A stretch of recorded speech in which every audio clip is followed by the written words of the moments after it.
He was the most righteous man on earth, blessed with wealth, family, and favor. So why did God allow everything he loved to be taken away in a single day?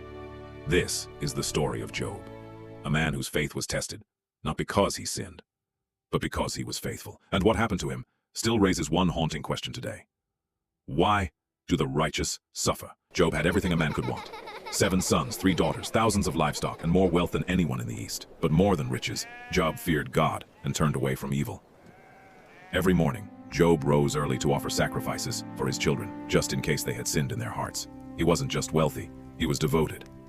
But in the unseen realm, a conversation was happening that Job knew nothing about.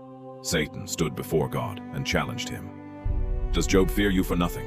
Take away his blessings, and he will curse you to your face. God allowed the test, but set a boundary.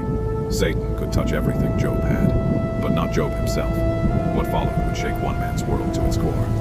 In a single day, messenger after messenger arrived with devastating news. Raiders had stolen his oxen and donkeys. Fire had fallen from the sky, consuming his sheep. His camels were taken, and his servants killed. Then came the news no father could bear. A mighty wind had struck his eldest son's house, and all 10 of his children were gone. In an instant, Job lost everything. Job tore his robe, fell to the ground, and worshipped. He said, "The Lord gave, and the Lord has taken away.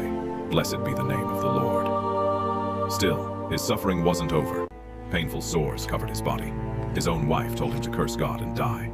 Even his friends, who came to comfort him, insisted his suffering must be punishment for hidden sin. Job never got the explanation he demanded. Instead, God answered from a whirlwind, revealing his majesty and the limits of human understanding.